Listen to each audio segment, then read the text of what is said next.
നമസ്കാരം മലയാളി വാർത്തയിലേക്ക് സ്വാഗതം. ഡോൾഫിൻ ചുഴലിക്കാറ്റ് പുതുതായി രൂപം കൊണ്ട ഈ ചുഴലിക്കാറ്റിന്റെ സ്വാധീന ഫലമായി കേരളത്തിൽ ഇനി വരാൻ പോകുന്നത് വളരെ സൂക്ഷിക്കേണ്ട, ജാഗ്രത പുലർത്തേണ്ട സമയങ്ങളാണ്. കേരളത്തിൽ നിന്ന് മഴ വിട്ടുമാറിയിട്ടില്ല. വരും ദിവസങ്ങളിൽ അതിശക്തമായിട്ടുള്ള, പ്രത്യേകിച്ച് മധ്യ വടക്കൻ കേരളത്തിൽ അതിശക്തമായിട്ടുള്ള മഴയ്ക്കുള്ള സാധ്യതയാണ് പ്രവചിക്കപ്പെട്ടിരിക്കുന്നത്.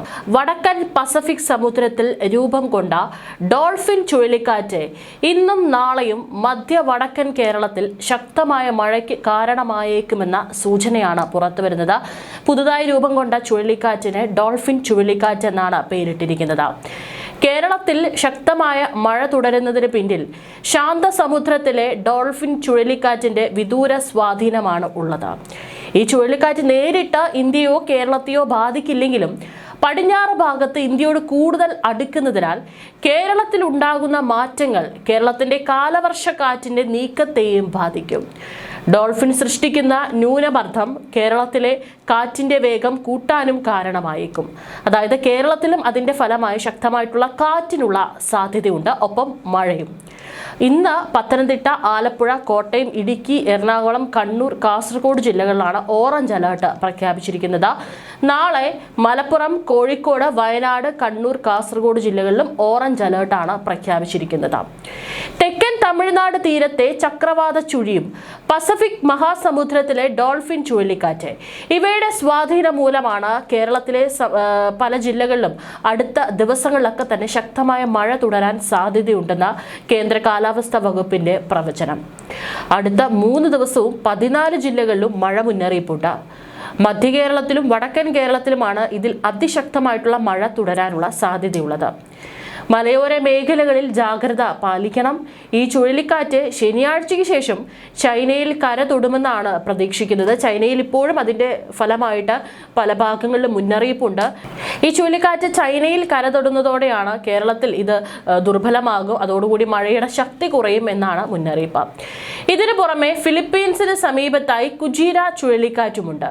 ഈ ചുഴലിക്കാറ്റ് എന്നാൽ അതിശക്തമായിട്ടുള്ള ന്യൂനമർദ്ദമാണ്. മർദ്ദം കുറഞ്ഞ ആ പ്രദേശത്തേക്ക് ചുറ്റുപാടുമുള്ള കാറ്റ് വലിക്കപ്പെടും. അറബിക്കടലിലെ കാറ്റ് അങ്ങോട്ടേക്ക് പ്രവഹിക്കുമ്പോൾ കേരള തീരത്തും ശക്തമായ കാറ്റ് അനുഭവപ്പെടും. ഇത് പശ്ചിമഘട്ട മലനിരകളിൽ തട്ടി മഴയാകും. അതിശക്തമായ ചുഴലിക്കാറ്റാണ് ഡോൾഫിൻ എന്നുള്ളത്. ജൂലൈ 27-നാണ് ഡോൾഫിൻ ചുഴലിക്കാറ്റ് രൂപം കൊണ്ടത്. 29-ന് ഇത് മണിക്കൂറിൽ 165 കിലോമീറ്റർ വേഗമുള്ള സൂപ്പർ ടൈഫൂണായി മാറുകയായിരുന്നു. ഇപ്പോൾ 240 കിലോമീറ്റർ വേഗത വരെ കൈവരിച്ച അതിശക്തമായ കാറ്റായിട്ടാണ് ഇത് രൂപം കൊണ്ടിരിക്കുന്നത്. അതുകൊണ്ട് തന്നെ ഇത് വളരെ അപകടകാരിയാണ്. ഇത് ചൈനയിലോ ജപ്പാൻ തീരത്തോ കരതൊടുമെന്നാണ് പ്രതീക്ഷിക്കുന്നത്. ജപ്പാനിലെ ഒക്സാവാര ദ്വീപുകളിൽ ഇതിനകം വീശിയടിച്ച ഈ കൊടുങ്കാറ്റ് ഒക്കിനാവ ദ്വീപുകളിലേക്കും തുടർന്ന് ചൈനയുടെ കിഴക്കൻ തീരങ്ങളിലേക്കും ഷാങ്ഹായ് ഉൾപ്പെടെയുള്ള സ്ഥലങ്ങളിലേക്ക് നീങ്ങുമെന്നാണ് ജപ്പാൻ മെറ്റീരിയോളജിക്കൽ ഏജൻസി വ്യക്തമാക്കുന്നത്.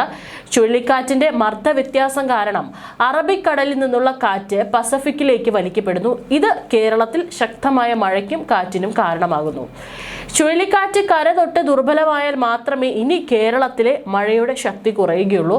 അല്ലാത്ത പക്ഷം കേരളത്തിൽ മഴയും ഉണ്ട്, ഒപ്പം തന്നെ അതിശക്തമായിട്ടുള്ള കാറ്റിനുള്ള സാധ്യതയുമുണ്ട്. ഈ വർഷത്തെ 13ാമത്തെ കൊടുങ്കാറ്റായ ഡോൾഫിൻ ചുഴലിക്കാറ്റ് കിഴക്കൻ ചൈന കടലിലൂടെ നീങ്ങുന്നതിനാൽ ചൈനയിലും ഓറഞ്ച് വേവ് അലേർട്ടാണ് പുതുക്കിയിരിക്കുന്നത്. നാഷണൽ മറൈൻ എൻവയോൺമെന്റൽ ഫോർകാസ്റ്റിംഗ് സെന്റർ ഇന്ന് രാവിലെ 8 മണിക്കാണ് ചൈനയിലടക്കം ജാഗ്രതാ നിർദ്ദേശം നൽകിയിരിക്കുന്നത്.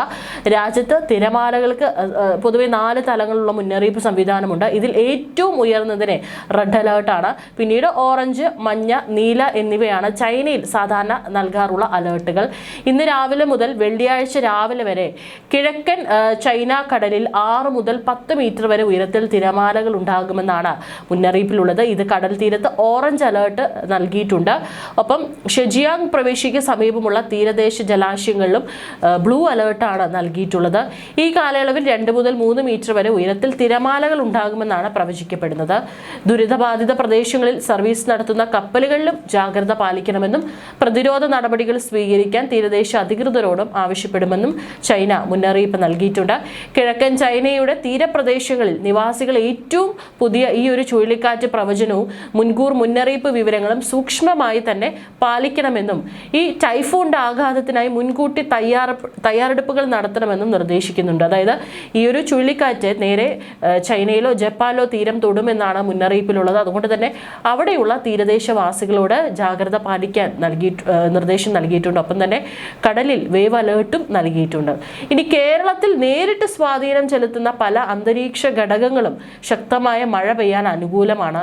ഈ തെക്കൻ കർണാടക, തെക്കൻ തമിഴ്നാട്, പുതുച്ചേരി, തെക്ക് കിഴക്കൻ ബംഗാൾ ഉൾക്കടൽ എന്നിവയ്ക്ക് മുകളിലും ചക്രവാത ചുഴികൾ നിലനിൽക്കുന്നുണ്ട്. കേരളത്തിൽ ഞായറാഴ്ച മുതൽ മഴ കുറയുമെന്നാണ് കാലാവസ്ഥാ വകുപ്പിന്റെ പ്രവചനം. തെക്കൻ കർണാടകയ്ക്കും സമീപ പ്രദേശങ്ങൾക്ക് മുകളിലായി ചക്രവാത ചുഴിയും സ്ഥിതി ചെയ്യുന്നുണ്ട്. തെക്കൻ തമിഴ്നാടിന് പുതുച്ചേരിക്ക് മുകളിൽ മറ്റൊരു ചക്രവാത ചുഴിയുമുണ്ട്. പടിഞ്ഞാറൻ ബംഗാൾ ഉൾക്കടലിന് മുകളിലായി 4.5 കിലോമീറ്റർ ഉയരത്തിൽ മറ്റൊരു ചക്രവാത ചുഴിയും സ്ഥിതി ചെയ്യുന്നുണ്ട്. ഓഗസ്റ്റ് 5 മുതൽ 8 വരെ തീയതികളിലാണ് കേരളം ലക്ഷദ്വീപ് തീരങ്ങളിൽ മണിക്കൂറിൽ 40 മുതൽ 50 കിലോമീറ്റർ വരെയും ചില അവസരങ്ങളിൽ 60 കിലോമീറ്റർ വരെയും വേഗതയിലും ശക്തമായ കാറ്റിനും മോശം കാലാവസ്ഥയ്ക്കും സാധ്യതയുണ്ടെന്നുള്ള മുന്നറിയിപ്പുള്ളത്. ഒപ്പം തന്നെ ജലനിരപ്പ് ഉയരാനുള്ള സാധ്യതയുണ്ട്. കേന്ദ്ര ജല കമ്മീഷൻ നദികളിൽ ഓറഞ്ച്, യെല്ലോ അലേർട്ടുകളാണ് പ്രഖ്യാപിച്ചിരിക്കുന്നത്. നദികളുടെ തീരത്തുള്ളവർ ജാഗ്രത പാലിക്കുക. യാതൊരു കാരണവശാലും നദികളിൽ ഇറങ്ങാനോ നദി മുറിച്ചു കടക്കാനോ പാടില്ല. തീരത്തേക്ക് ചേർന്ന് താമസിക്കുന്നവരും ജാഗ്രത പാലിക്കേണ്ടതുണ്ട്.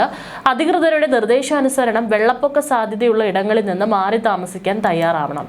കേരളം, കർണാടക, ലക്ഷദ്വീപ് തീരങ്ങളിലും മത്സ്യബന്ധനത്തിന് പോകാൻ പാടില്ലെന്നും കേന്ദ്ര കാലാവസ്ഥാ വകുപ്പ് മുന്നറിയിപ്പ് നൽകിയിട്ടുണ്ട്. 40 മുതൽ 50 കിലോമീറ്റർ വരെ, ചില അവസരങ്ങളിൽ 60 കിലോമീറ്റർ വരെയും വേഗതയിലും ശക്തമായ കാറ്റിനും മോശം കാലാവസ്ഥയ്ക്കാണ് സാധ്യതയുള്ളത്.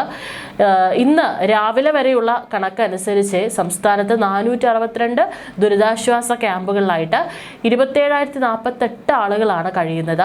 മഴക്കെടുതിയിൽ 67.44 കോടി രൂപയുടെ നഷ്ടമാണ് ഉണ്ടായിട്ടുണ്ടെന്ന് മുഖ്യമന്ത്രി പറഞ്ഞു. കനത്ത മഴയെ തുടർന്ന് 53 വീടുകൾ പൂർണ്ണമായും 588 വീടുകൾ ഭാഗികമായും തകർന്നു. ജലനിരപ്പ് ഉയർന്ന പശ്ചാത്തലത്തിൽ സംസ്ഥാനത്തെ ഡാമുകളും തുറന്നിട്ടുണ്ട്. തെക്കൻ ശ്രീലങ്കൻ തീരം, തെക്കൻ ബംഗാൾ ഉൾക്കടൽ എന്നിവിടങ്ങളിലും മണിക്കൂറിൽ 45 മുതൽ 55 കിലോമീറ്റർ വരെയും ചില അവസരങ്ങളിൽ 65 കിലോമീറ്റർ വരെ വേഗതയിലും ശക്തമായ കാറ്റിനും സാധ്യതയുണ്ട്. തെക്കൻ ശ്രീലങ്കൻ തീരം, അതിനോട് ചേർന്ന തെക്ക് പടിഞ്ഞാറൻ, തെക്ക് കിഴക്കൻ ബംഗാൾ ഉൾക്കടൽ എന്നിവിടങ്ങളിലും മണിക്കൂറിൽ 45 മുതൽ 55 കിലോമീറ്റർ വരെയും ചില അവസരങ്ങളിൽ 65 കിലോമീറ്റർ വരെ വേഗതയിലും ശക്തമായ കാറ്റിനും സാധ്യതയുണ്ട്. തെക്കൻ ശ്രീലങ്കൻ തീരം, അതിനോട് ചേർന്ന തെക്കൻ ബംഗാൾ ഉൾക്കടൽ എന്നിവിടങ്ങളിലും മണിക്കൂറിൽ 45 മുതൽ 55 കിലോമീറ്റർ വരെയും ചില അവസരങ്ങളിൽ 65 കിലോമീറ്റർ വരെയും വേഗതയിലും ശക്തമായ കാറ്റിനും സാധ്യതയുണ്ട്. അതുകൊണ്ട് ജാഗ്രത വേണം. ചുഴലിക്കാറ്റ് നേരിട്ട് കേരളത്തെ ബാധിക്കില്ലെങ്കിൽ കൂടിയും അതിന്റെ സ്വാധീന ഫലത്താൽ കേരളത്തിൽ അതിശക്തമായിട്ടുള്ള കാറ്റിനും മഴയ്ക്കും സാധ്യതയുണ്ട്. വരും മണിക്കൂറുകൾ ഏറെ ജാഗ്രത പുലർത്തേണ്ടതാണ്.